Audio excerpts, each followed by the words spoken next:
Nah, cek.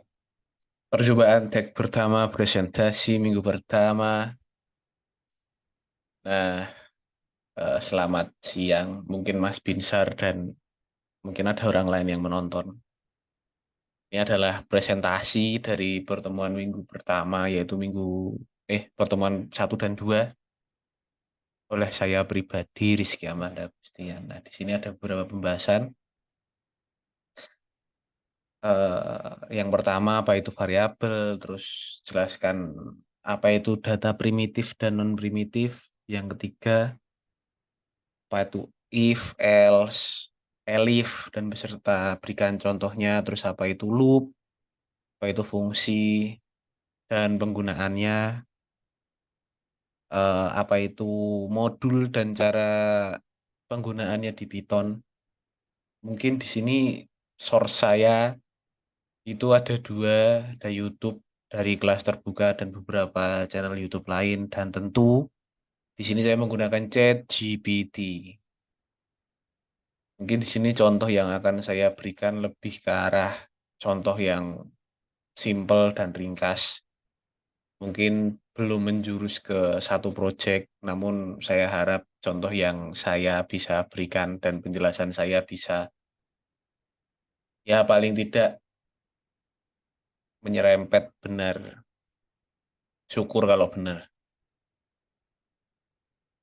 Pertama, apa itu variabel? Yaitu variabel itu adalah wadah. Nek, pendapat apa yang saya tangkap itu eh, cara kita untuk bisa menyimpan data atau tipe data. Jadi dia itu dideklarasikan,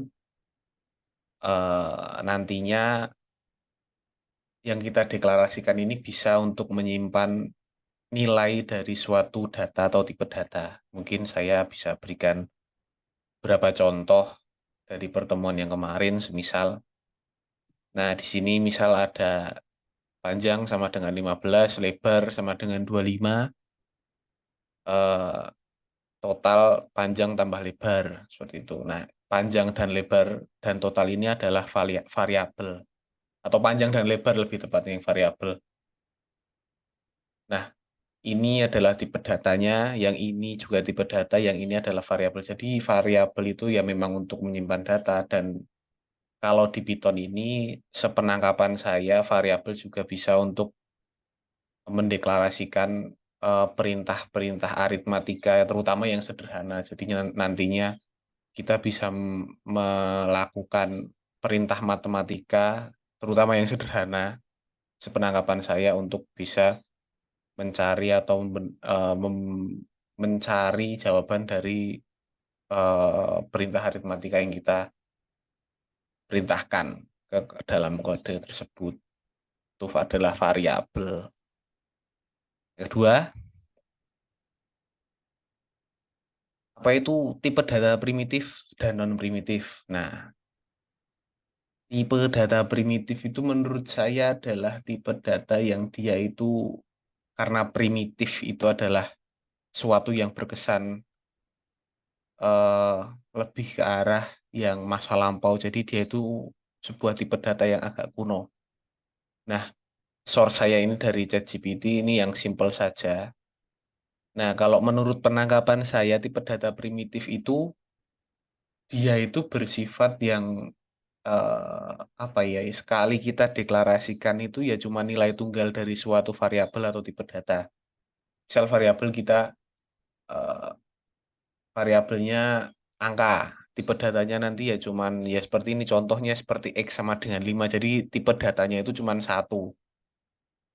Jadi berbeda dengan tipe data non primitif nanti yang saya akan jelaskan. Nah, di sini contoh-contoh yang diberikan juga tipe data yang apa ya, yang simple-simple, yang kalau tidak bersifat yang banyak, jadi cuma satu. Bisa boolean, bisa float, bisa string. String ini, kalau penanggapan saya, string itu bisa non primitif juga sebenarnya, tapi tergantung penggunaan di kode kita nantinya, seperti itu. Nah, jadi dia itu bersifat tunggal, bersifat satu, bentuknya cuma satu. Berbeda dengan tipe data yang non-primitif. Nah, tipe data non-primitif ini penangkapan saya dia lebih ke arah yang dia itu sifatnya nggak satu tapi banyak bisa list. Entah itu, walaupun di dalam tipe data non-primitif ini ada yang tuple, ada yang tidak sekali kita deklarasikan itu dia tidak bisa diganti. Jadi ketika kita harus ganti yang tipe data tuple ini ya harus kita ganti di variabelnya atau di tipe datanya, tidak bisa diganti di bawahnya atau di kemudian hari. Nah, tipe data non-primitif ini memang dia itu bentuknya panjang, jadi dia itu bisa digunakan lebih fleksibel ke depannya untuk kita bisa gunakan. Nah, tipe data non-primitif ini ada beberapa contoh, yaitu di dictionary, set, tuple, list. Terutama yang saya pahami itu yang dictionary, set, tuple, dan list. Jadi dia itu sifatnya agak apa ya? Bisa jadi tipe data yang eh, bisa kita otak-atik ke depannya. Beda dengan non-primitif tadi. Itu kalau menurut eh, pandangan saya. Saya ada contoh nggak yo? Sebenarnya sama sih, ini juga tipe data primitif. Nek bentuk tipe data non-primitif ini kalau nggak salah ya, kalau tidak salah. Jadi dia itu nyimpennya banyak. Jadi kita bisa eh, gunakan nanti kode itu, bisa kita pilih yang kita mau print itu yang mana. Kayak gini, ini kan ada dua, ada nama, ada umur. Bisa kita print salah satu dan bisa kita print dua-duanya, seperti itu. Itu kalau menurut pandangan saya atau penanggapan saya. Nah, yang selanjutnya adalah if, else, dan elif. Nah, kalau if, else, dan elif ini agak sering, mungkin sering saya atau kita jumpai. Nah, if itu kondisi di mana eh, ketika kita ingin apa ya, ketika kita ingin mencari sebuah kondisi atau kita menentukan kondisi itu lebih mudah. Karena nek misal kita misal if dan else yang singkat, yang simple. Nek misal saya ada contoh ya. Ini kita pakai contoh biar gampang. Saya jelaskan if else dulu. If adalah kondisi di mana kita membuat variabel yang dalamnya jika sesuai dengan kondisi if, maka itu yang akan dieksekusi. Nek misal else, kita tambahkan else di belakangnya yang jika if-nya tidak terpenuhi, maka yang else akan dieksekusi. Berbeda dengan itu, nek elif atau if else, else if, itu nek jika kita pakai kondisi if else atau else if ini, maka nek misal satu kondisi tidak terpenuhi, maka dia akan mencari kondisi-kondisi di bawahnya yang sesuai jika masih ada. Kalau kita pakai else lagi di bawahnya, di bawah else if ini, jika semuanya di dalam elif atau else if ini tidak tercapai, maka else-nya akan dieksekusi. Seperti itu. Contoh, saya kayaknya buat deh. Nah, ini yang simple. Misal saya menggunakan variabel umur. Tipe datanya integer. Pokoknya tipe data angka lah. Tipe data angka. Nek misal umurnya eh, kurang lebih seperti ini. Ini lebih kecil ya harusnya ya. 19, lebih besar daripada atau sama dengan 18, Anda sudah dewasa. Ini kita cek. Eh, Python, else, if. Nah, Anda sudah dewasa. Nah, berarti karena dia sudah di atas parameter yang sudah kita buat, maka di printnya adalah Anda sudah dewasa. Itu adalah contoh if else yang sederhana. Misal kita tinggal 17. Nah, Anda masih di bawah umur karena tidak memenuhi kriteria di sini, variabelnya masih atau tipe datanya masih di bawah yang kita parameterkan. Nah, ini ada juga contoh if else atau elif. Nah, di sini saya membuat sebuah contoh atau kayaknya saya dari ChatGPT. Nilai di sini 75. Nah, saya deklarasikan 75, tapi saya buat parameter di bawahnya. Jika nilainya 90 maka dia A. Jika tidak 90 turun lagi. Jika sama dengan atau lebih besar sama dengan 80 B. Jika lebih besar atau sama dengan 70 C, yang lainnya jika tidak semuanya itu, maka dia akan mendapatkan D. Nah, dia akan terus dieksekusi sampai dia mendapatkan eh, nilai yang sesuai dengan parameter yang ada. Di sini saya membuat parameternya 75. Karena dia masih masuk atau lebih besar di 70, maka dia akan mendapatkan C. Nah, di sini saya coba untuk ya mungkin 88 lah. Kita akan eksekusi ulang. Nah, maka dia akan mendapatkan B sesuai dengan parameter yang sudah kita buat.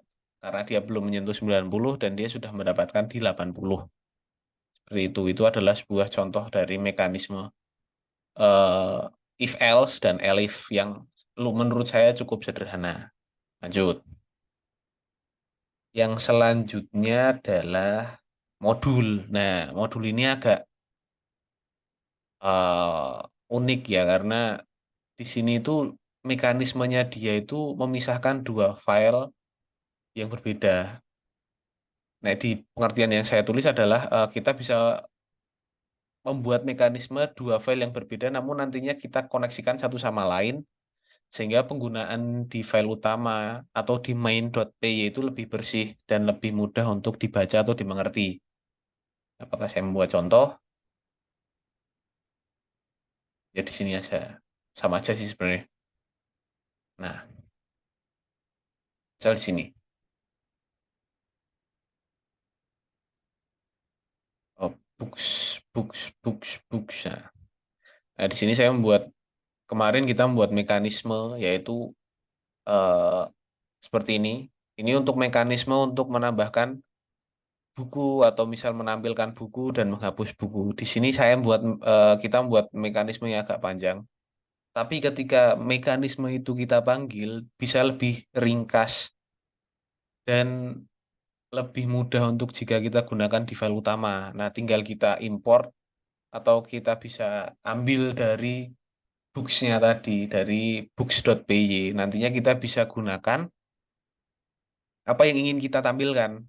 Apakah insert buka atau show buka. Nah, tergantung dari eh, mekanisme apa yang sudah kita berikan di, atau parameter yang sudah kita berikan di insert book dan show book di sini. Nah, di sini ada membutuhkan title dan author. Untuk show booknya tidak membutuhkan apa-apa, tapi kita harus tambahkan dulu di sini.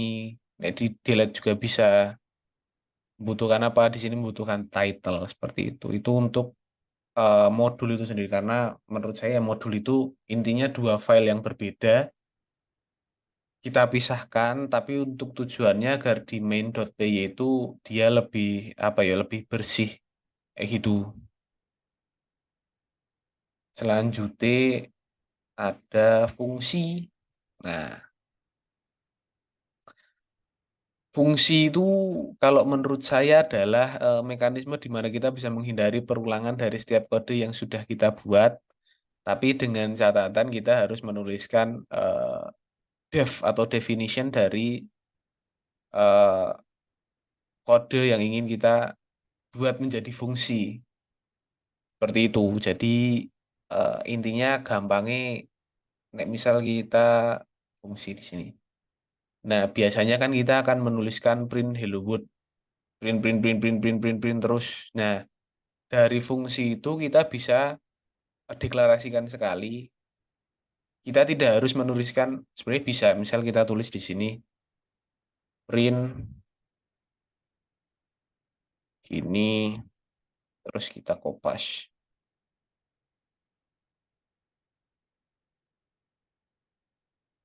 Nah, bisa, bisa banyak. Tuh, misal kita printnya agak banyak ya. Tuh. Nah, misal kita print 5. Jadi kita bisa membuat dia menjadi fungsi. Jadi kita bisa deklarasikan dia sekali, tapi nanti manggilnya cuman sesuai apa yang kita tulis di sini. Bisa nanti kita panggil dengan cara deklarasikan. Ini, misal kita coba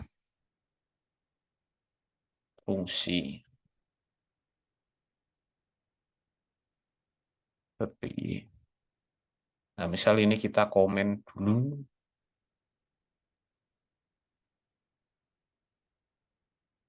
Ini kan ada 1, 2, 3, 4, 5, 6, 7, 8. Nah, 0, 4, 6, tuh, 7. Di sini kita deklarasikan 5 yang manual, kita deklarasikan 2 yang pakai cara fungsi. Nah, misalnya kita deklarasikan ulang, ya cuma 2.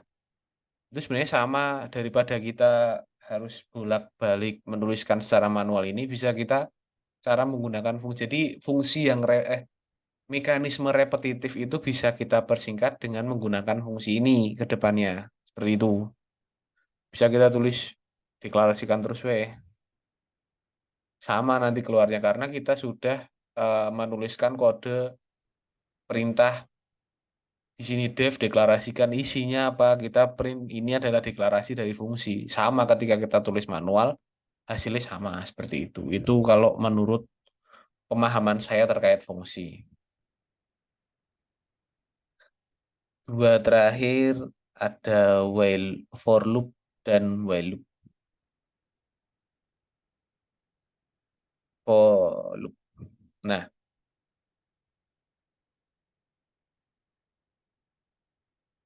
ini kita for loop loop.py.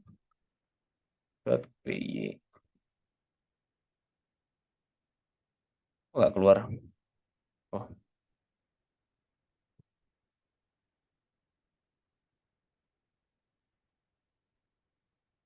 Nah, loop di sini adalah dia itu basicnya adalah pengulangan. Jadi kita mengulangi sebuah kode agar bisa berjalan sesuai kehendak kita, tapi kita bisa memberikan perintah loop tersebut satu kali jika jadi dia itu bisa mengulangi terus-terusan. Berbeda dengan fungsi tadi, nah, fungsi itu walaupun kita bisa deklarasikan sekali, tapi untuk perintah melakukan hal yang sama itu kita harus kita lakukan tetap berulang kali walaupun perintah di awal panjang mungkin nanti ke depan yang lebih sedikit nggak harus kita manual. Nek loop ini satu kali kode kita bisa sesuai apa yang kita inginkan seperti itu.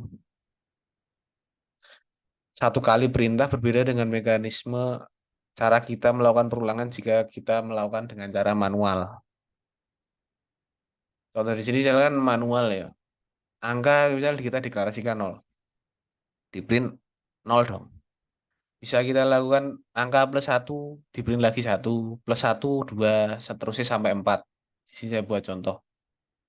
Nah, di sini kita bisa eh, memberikan variabel itu angka. Misal saya di sini angka no, angka biasa, yang kedua angka 2. Di sini berupa list apa ya? Kayaknya yang bersifat panjang lah. Tipe data non primitif. Nah, di sini saya juga mencontek dalam tanda kutip mencontek dari di YouTube. Nah, di sini saya memberikan for i in angka 2 print terus di print. Nah, i sekarang karena di sini saya deklarasikan i, di sini i juga. Nah, dia akan terus mengulangi setiap apa yang ibaratnya apa yang sudah kita deklarasikan di atasnya. Dia akan mengulangi sampai 10. Nah, selain itu kita juga bisa menggunakan perintah range atau yo sampai berapa gitu. Di sini saya menggunakan contoh range 1 sampai 10. Sebenarnya hasilnya sama sih. Ini saya buat perintah yang agak berbeda. Di sini yang bawah itu angka sekarang adalah i. Karena di sini saya deklarasikan i, i-nya akan menggantikan apa yang sudah saya deklarasikan di atasnya. Nah, makanya kita bisa tulis kodenya sekali, tapi dia itu bisa mengulangi sampai titik di mana kita perintahkan dia akan selesai seperti itu. Itu untuk for loop. Jadi kita bisa membuat perulangan sampai ya, misal kita menulis ini dengan cara seperti ini, tapi kan akan sangat panjang ya. Kita bisa langsung menulis untuk pakai loop yang for ini, kita bisa tuliskan kode itu sekali seperti ini. Tapi hasilnya nanti sebenarnya bisa sama dengan yang manual seperti ini. Jadi kita bisa menghemat banyak waktu untuk menuliskan kode jika kita membutuhkan kode perulangan. Yang kedua itu selain for loop ada while loop. Nah, while loop ini adalah kondisi di mana kita ingin menuliskan kode untuk pengulangan kode, tapi eh, menurut pemahaman saya, kalau while loop ini selama kondisinya masih bisa dieksekusi, berarti dia itu true. Nah, hingga kode itu akan menghasilkan, sebenarnya menurut pandangan saya sebenarnya while loop ini mirip if else. Dia akan mencari terus, nek dia masih true, dia akan mengeksekusi terus, tapi ketika dia sudah sampai akhir, ketika dia menemukan false, dia akan berhenti. Seperti itu. Jadi sebenarnya true and false, selama dia akan mengulang terus, loopingnya terus akan terus dilakukan seperti itu. Nah, di sini saya buat contoh. Nah, seperti kita praktek saja while loop. Nah, nah, naikkan sedikit atau geser kanan ya, bisa nggak sih? Tuh, bisa ya. Segini weh. Nah,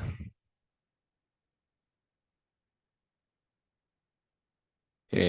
Nah, di sini kita deklarasikan itu angka sama dengan nol. Terus kita print kan.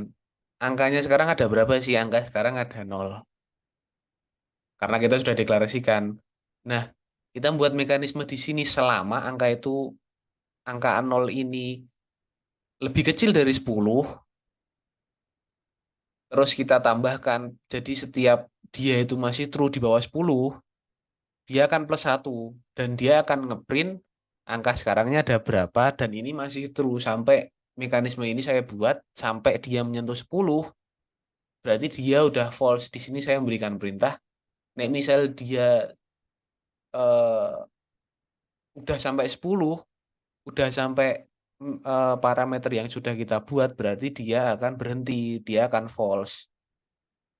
Nah, di sini perintah yang atas, angka sekarang 10. Dieksekusi ke bawahnya. Nah, ketika angka masih di bawah 10, dia akan tambah 1. Terus dia akan ngeprint, ini adalah angka, dan angka sekarang adalah 1 dan masih true. Ngulang lagi ke atas. Angka sekarang 2 terus, dia akan looping sampai, ini kan 5, sampai dia 10. Oh, berarti udah sampai 10. Terus habis 10, ibaratnya di if else tadi, dia sudah mencapai titik else-nya. Oh, berarti udah sampai pucuk, terus selesai. Seperti itu. Itu aja mungkin. Nah, ini kan mungkin penangkapan saya ini sudah semua materi yang diperintahkan untuk dibuat presentasi ya. Semoga nek ini saya kirim berarti sekali percobaan, alhamdulillah sudah bisa disubmit. Tapi nanti habis ini saya akan cek lagi apakah sudah semuanya tercover. Itu saja mungkin. Selamat siang. Wassalamualaikum warahmatullahi wabarakatuh.